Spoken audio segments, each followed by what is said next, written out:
Deepu കൊലക്കേസാണ് spot live ഇനി പരിശോധിക്കുന്നത്. കളിയിക്കാവിള കൊലപാതകത്തിൽ ഒരാൾക്ക് കൂടി പങ്കെന്ന് പോലീസ്. തിരുവനന്തപുരം നേമ സ്വദേശി പ്രേമചന്ദ്രനാണ് പോലീസിന്റെ പിടിയിലുള്ളത്.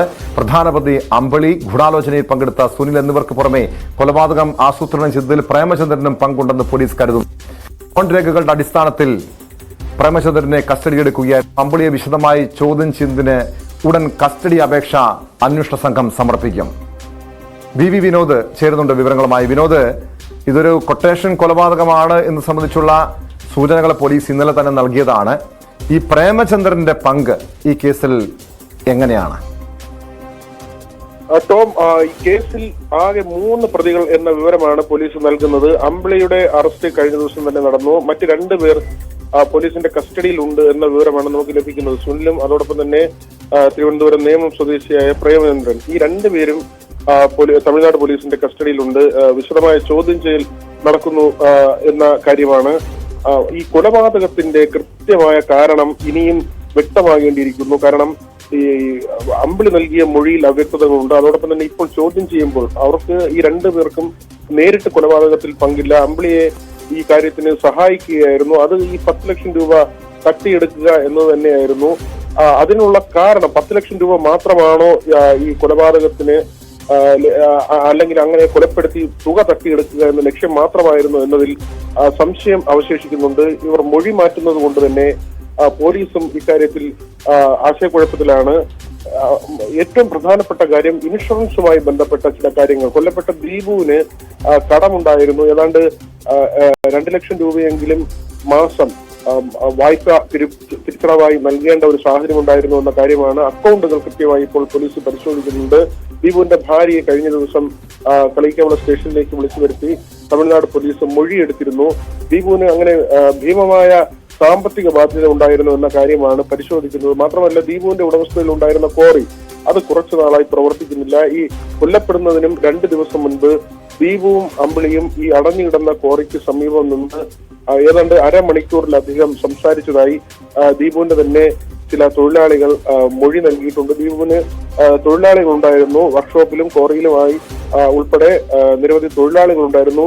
ദീപു ഇവർക്ക് ശമ്പളം കൊടുത്ത കാര്യത്തിലും ചില കാര്യങ്ങൾ സംശയമായി നിലനിൽക്കുന്നുണ്ട്. കാരണം എല്ലാ മാസവും ആദ്യം ശമ്പളം കൊടുക്കുന്ന ദീപു ഇത്തവണ വളരെ മുൻപ് തന്നെ, ഏതാണ്ട് 10 ദിവസം മുൻപ് തന്നെ ജീവനക്കാർക്കുള്ള ശമ്പളം നൽകി.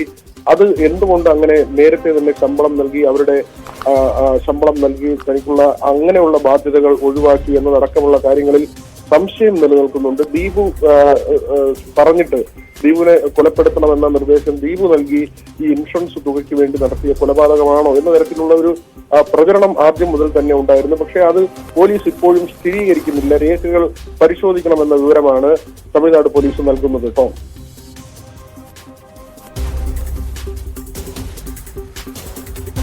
ഇപ്പോഴും ഈ സുനിലിനെ പിടികൂടാൻ പോലീസിന് കഴിഞ്ഞിട്ടില്ലല്ലോ. കാരണം ഈ കേസിലൊരു മുഖ്യ സൂത്രധാരനാണ് സുനിൽ എന്ന് പോലീസ് സൂചനകൾ നൽകിയിട്ടുണ്ട്.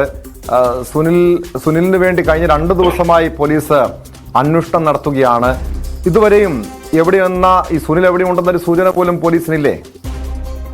ടോം, നമുക്ക് മനസ്സിലാക്കാൻ കഴിയുന്നത് ഇപ്പോൾ സുനിൽ പോലീസിന്റെ കസ്റ്റഡിയിലുണ്ട്. സുനിൽ മാത്രമല്ല, പ്രേമചന്ദ്രനും പോലീസിന്റെ കസ്റ്റഡിയിലുണ്ട് എന്ന വിവരമാണ്.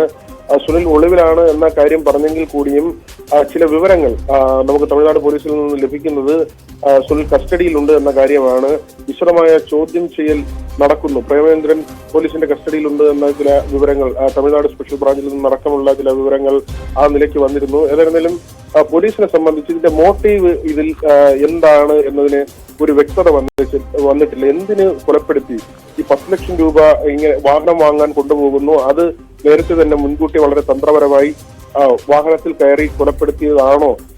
അല്ലെങ്കിൽ ദീപുവിന്റെ അറിവോടുകൂടി തന്നെ കൊലപ്പെടുത്താൻ ദീപു തന്നെ പറഞ്ഞതിന്റെ അടിസ്ഥാനത്തിലുള്ള കൊലപാതകമാണോ? ഇതിൽ വലിയ ആശയക്കുഴപ്പം നിലനിൽക്കുന്നുണ്ട്. മാത്രവുമല്ല, അമ്പിളി ഈ സഹകരിച്ച അല്ലെങ്കിൽ അമ്പിളി ഈ ഗൂഢാലോചന നടത്തിയ സുനിലിന് 2 മെഡിക്കൽ സ്റ്റോറുകളുണ്ട്. സർജിക്കൽ ബ്ലേഡും അതോടൊപ്പം തന്നെ മാസ്കും ക്ലോറോഫോം ഉൾപ്പെടെയുള്ള കാര്യങ്ങൾ നൽകിയത്, കൊലപാതകത്തിന് ശേഷം ധരിച്ചിരുന്ന കോട്ട് ഉൾപ്പെടെ എല്ലാ കാര്യങ്ങളും നൽകിയത് സുനിലാണ് കളിയിക്കാവിളയിൽ അമ്പിളിയെ വാഹനത്തിൽ കൊണ്ടുചെന്നാക്കിയതെന്ന അമ്പിളിയുടെ മൊഴിയുമുണ്ട്. അതിനുശേഷം ഈ കൃത്യം നടന്ന ശേഷം, കൊലപാതകം നടന്ന ശേഷം സുനിലിന്റെ ഫോൺ സ്വിച്ച് ഓഫ് ആയിരുന്നു. അതിനും സ്ഥിരീകരണം ലഭിച്ചിട്ടുണ്ട്. കാരണം ആ കൊല നടന്നതിന് തൊട്ടടുത്തുള്ള ഒരു മെഡിക്കൽ സ്റ്റോറിലെ ജീവനക്കാരിൽ നിന്ന് അമ്പിളി ഫോൺ വാങ്ങി സുനിലിനെ വിളിച്ചിരുന്നു. പക്ഷേ സ്വിച്ച് ഓഫ് എന്ന കാര്യമാണ് പറഞ്ഞത്. ആ സമയത്ത് സുനിലാണോ എന്ന കാര്യം ജീവനക്കാരന് അറിയില്ലായിരുന്നു. പക്ഷേ ഈ രണ്ടുപേരുടെ മൊഴി ചേർത്ത് വായിക്കുമ്പോൾ അമ്പിളി വിളിച്ചത് സുനിലിനെയാണെന്ന് കൃത്യമായി പോലീസിന് മനസ്സിലാക്കാൻ കഴിഞ്ഞു. അതിന്റെ അടിസ്ഥാനത്തിൽ തന്നെയാണ് ഇത് ഗൂഢാലോചനയായിരുന്നു എന്ന കാര്യം പോലീസിന് വ്യക്തമായത്. ഇനി ഇതിൽ എന്തിനു വേണ്ടി ഇവർ ഈ കൊലപാതകം നടത്തി, അത് 10 ലക്ഷം രൂപ തട്ടിയെടുക്കുന്നതിന് വേണ്ടി നടത്തിയ ശ്രമമാണോ, അതല്ല ദീപുവിന്റെ കൂടി താല്പര്യപ്രകാരം ദീപുവിനെ കൊലപ്പെടുത്തണം, ആ വഴിയിൽ വലിയ സാമ്പത്തിക മെച്ചം കുടുംബത്തിനുണ്ടാകും എന്ന, അല്ലെങ്കിൽ വലിയ ബാധ്യതകൾ മാറിക്കിട്ടും എന്ന ഒരു കാര്യമുണ്ടായിരുന്നു. അതിനാണ് ഇപ്പോൾ ഈ ബാങ്ക് രേഖകൾ ഉൾപ്പെടെയുള്ള കാര്യങ്ങൾ പരിശോധിക്കുന്നത്. കുടുംബത്തിന് അങ്ങനെ അതാണ് കഴിഞ്ഞ 2 മൊഴികൾ, ഈ പ്രതിയുടെ അമ്പിളിയുടെ 2 മൊഴികൾ, ഒന്ന് പണത്തിന് വേണ്ടിയാണെന്ന് പറയുന്നു. ആദ്യം പറഞ്ഞു ദീപുവിന്റെ നിർദ്ദേശപ്രകാരം തന്നെയാണ്, അതും ഇൻഷുറൻസ് തുകയ്ക്ക് വേണ്ടി, കുടുംബത്തിന് ഇൻഷുറൻസ് തുക ലഭിക്കാൻ വേണ്ടി ദീപു നിർദ്ദേശം നൽകിയതനുസരിച്ച് നടത്തിയ കൊലപാതകമാണ്. അങ്ങനെ 2 രീതിയിലുള്ള മൊഴികളാണ് പ്രതി അമ്പിളി നൽകിയത്. ഇത് രണ്ടും പൂർണ്ണമായും പോലീസ് വിശ്വസിക്കുന്നുണ്ടോ? കാരണം അതിനപ്പുറം ഒരു കൊട്ടേഷൻ കൊലപാതകത്തിന്റെ സാധ്യത കൂടി പോലീസ് പരിശോധിക്കുന്നുണ്ടോ വിനോദ്? അതിൽ ടോം ചില കാര്യങ്ങൾ പരിശോധിക്കുമ്പോൾ ഈ വാഹനം ദീപു തന്നെ പറഞ്ഞിട്ടാണ് അമ്പിളി എത്തുന്നത് കളിക്കാവളയിലേക്ക്. പക്ഷേ അവിടെ ഒരു വാഹനത്തിന്റെ ഡ്രൈവറെ താൻ തരപ്പെടുത്താമെന്ന ഉറപ്പ് അമ്പിളി നൽകിയിരുന്നു. അതിന്റെ അടിസ്ഥാനത്തിൽ ദീപു അവിടേക്ക് വിളിച്ചു വരുത്തിയതാണെന്ന ഒരു കാര്യമുണ്ട്. എന്നാൽ അതിനപ്പുറത്തേക്ക് ദീപു തന്നെ കൊലപ്പെടുത്തണം എന്ന നിർദ്ദേശം നൽകിയെന്ന കാര്യം. പക്ഷേ ഈ വാഹനത്തിന്റെ യാത്രയും മറ്റു കാര്യങ്ങളും പരിശോധിക്കുമ്പോൾ ചില അസ്വാഭാവികതകളുണ്ട്. ഇതിൽ അമ്പിളി വാഹനത്തിന്റെ പിറകിലെ സീറ്റിലാണ് കയറുന്നത്. ക്ലോറോഫോം ഉപയോഗിച്ച് ദീപുവിനെ മയക്കുന്നു. അതിനുശേഷം കത്തി ഉപയോഗിച്ചും പിന്നീട് സർജിക്കൽ ബ്ലേഡ് ഉപയോഗിച്ചും കഴുത്തറക്കുന്നു. ഇങ്ങനെയാണ് ആ വാഹനത്തിനുള്ളിൽ നടന്ന കാര്യം. അമ്പിളിയുടെ ഒരു ആരോഗ്യസ്ഥിതി നമ്മൾ പരിശോധിച്ചാൽ ഏതാണ്ട് 60 വയസ്സിനടുത്താകുന്ന ഒരാളാണ്. പ്രമേഹം ഉൾപ്പെടെ നിരവധി രോഗങ്ങളുണ്ട്. ഈ വാഹനത്തിൽ നിന്ന് പോകുമ്പോൾ തന്നെ മുടന്തി നടക്കുന്നത് കാണാം. അതിനുശേഷം മെഡിക്കൽ സ്റ്റോറിലെ CCTV ദൃശ്യങ്ങളിലും അതേ മുടന്തുണ്ട്. ആരോഗ്യ പ്രശ്നങ്ങളുണ്ട്. കഴിഞ്ഞ ദിവസം കളിയിക്കാവുള്ള പോലീസ് സ്റ്റേഷനിൽ കൊണ്ടുവരുമ്പോഴും അമ്പിളിയെ നമ്മൾ കാണുമ്പോൾ ആരോഗ്യപരമായി വളരെ ഒരു ദുർബലനായ ആൾ എന്ന് തന്നെയാണ് ഒറ്റ നോട്ടത്തിൽ അമ്പിളിയുടെ ശരീരഭാഷ മനസ്സിലാക്കുമ്പോൾ നമുക്ക് കാണാൻ കഴിയുന്നത്. അങ്ങനെയുള്ള ഒരാൾ മൽപ്പിടുത്തത്തിലൂടെയോ അല്ലെങ്കിൽ ഒരു ബലപ്രയോഗത്തിലൂടെയോ ഒരാളിനെ കൊല്ലാൻ കഴിയുമോ എന്ന ചോദ്യം അവശേഷിക്കുന്നുണ്ട്. അവിടെയാണ് ഈ ദീപുവിന്റെ കൂടി സമ്മതത്തോടെ അല്ലെങ്കിൽ ദീപു നിർദ്ദേശിച്ച പ്രകാരം ദീപുവിനെ കൊലപ്പെടുത്താനുള്ള ഒരു സാധ്യത അവിടെ തെളിഞ്ഞു വരുന്നത്. പക്ഷേ അത് പോലീസ് ഇപ്പോഴും അമ്പിളിയുടെ ഈ മൊഴികൾ, വൈരുദ്ധ്യമുണ്ട് മൊഴികളിൽ, ഇത് പൂർണ്ണമായും വിശ്വസിക്കുന്നില്ല. നിരവധി കേസുകളിൽ പ്രതിയായിട്ടുള്ള ആളാണ് അമ്പിളി. 2 കൊലക്കേസിൽ ഉൾപ്പെടെ ഏതാണ്ട് 50ഓളം കേസുകൾ. പക്ഷേ വിനോദ്, ഈ പ്രേമചന്ദ്രനെയും സുനിലിനെയും വിശദമായി ചോദ്യം ചെയ്താൽ, അവരെ കസ്റ്റഡിയിലെടുത്ത് വിശദമായി ചോദ്യം ചെയ്താൽ ഇക്കാര്യത്തിലൊരു വ്യക്തത വരുമായിരിക്കുമെന്ന് തന്നെ കരുതണമല്ലേ? കാരണം വിനോദ് തന്നെ സൂചിപ്പിക്കുന്നത് പോലെ ദീപുവിന്റെ നിർദ്ദേശപ്രകാരമാണെങ്കിൽ ഈ പറഞ്ഞതൊക്കെ ശരിയാണ്. പക്ഷെ മറുവശത്ത് ഈ അങ്ങനെയാണെങ്കിൽ ഒരു ക്ലോറോഫോം മണപ്പിച്ച് പിന്നീട് കഴുത്തറുത്ത് കൊല്ലുക, അതും താൻ പുറകിലത്തെ സീറ്റിലാണ് ഇരുന്നത്, പുറകിലത്തെ സീറ്റിലിരുന്ന് ക്ലോറോഫോം മണപ്പിക്കുന്നു, പിന്നീട് കഴുത്തറക്കുന്നു എന്ന രീതിയിലാണ് പ്രതി അമ്പിളി തന്നെ പോലീസിനോട് വിവരങ്ങൾ നൽകിയത്. ഇതൊക്കെ കൂട്ടി വായിക്കുമ്പോൾ പല രീതിയിൽ അവ്യക്തത ഇപ്പോഴുമുണ്ട്. പക്ഷെ കൂടുതൽ വ്യക്തതയിലേക്ക് പോലീസിന് ഉടൻ തന്നെ വരാൻ കഴിയുമെന്ന് പ്രതീക്ഷിക്കാമോ? ആ നിലയ്ക്കാണ് പോലീസ് വിശദമായ ചോദ്യം ചെയ്യൽ നടത്തുന്നുണ്ട്. ഈ 3 പേരുടെ മൊഴികളും ചേർത്ത് വായിക്കേണ്ടതുണ്ട്.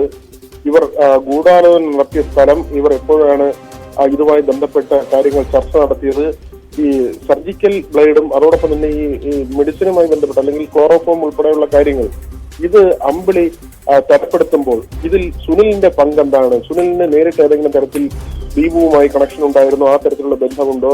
അതിനപ്പുറത്തേക്ക് ഒരു കൊട്ടേഷൻ പ്രവൃത്തി എന്ന നിലയ്ക്ക് 10 ലക്ഷം രൂപ തട്ടിയെടുക്കുകയും അത് വീതം വെക്കുകയും ചെയ്യുക എന്ന നിലയ്ക്കുള്ള ഒരു കൊലപാതകമാണോ? അതല്ലെങ്കിൽ ഈ പറയുന്ന തരത്തിലുള്ള ഇൻഷുറൻസുമായി ബന്ധപ്പെട്ട കാര്യങ്ങളാണോ? ഇതെല്ലാം തന്നെയാണ് പോലീസിന് മുമ്പിലുള്ള പ്രധാനപ്പെട്ട ചോദ്യങ്ങൾ. അവിടെയാണ് ഈ ബാങ്ക് അക്കൗണ്ട് ഉൾപ്പെടെയുള്ള കാര്യങ്ങൾ പോലീസ് പരിശോധിക്കുന്നത്. ദീപുവിന്റെ സാമ്പത്തിക ഇടപാടുകൾ സംബന്ധിച്ച കാര്യങ്ങളെല്ലാം തന്നെ കൃത്യമായി പരിശോധിക്കുന്നുണ്ട്.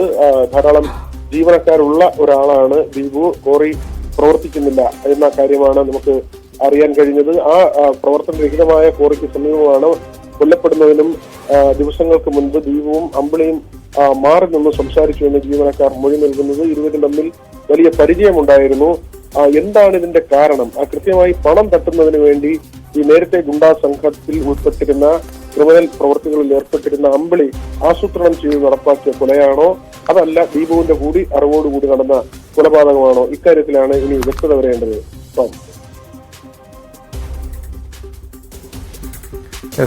വിനോദാണ് വിവരങ്ങൾ നൽകിയത്. വിനോദ് സൂചിപ്പിക്കുന്ന പോലെ പല കാര്യങ്ങളിലും വ്യക്തത വരേണ്ടിയിരിക്കുന്നു. പക്ഷേ നിലവിൽ പോലീസിന്റെ കസ്റ്റഡിയിൽ ഉള്ള പ്രേമചന്ദ്രനെ വിശദമായി പോലീസ് ചോദ്യം ചെയ്യുന്നു.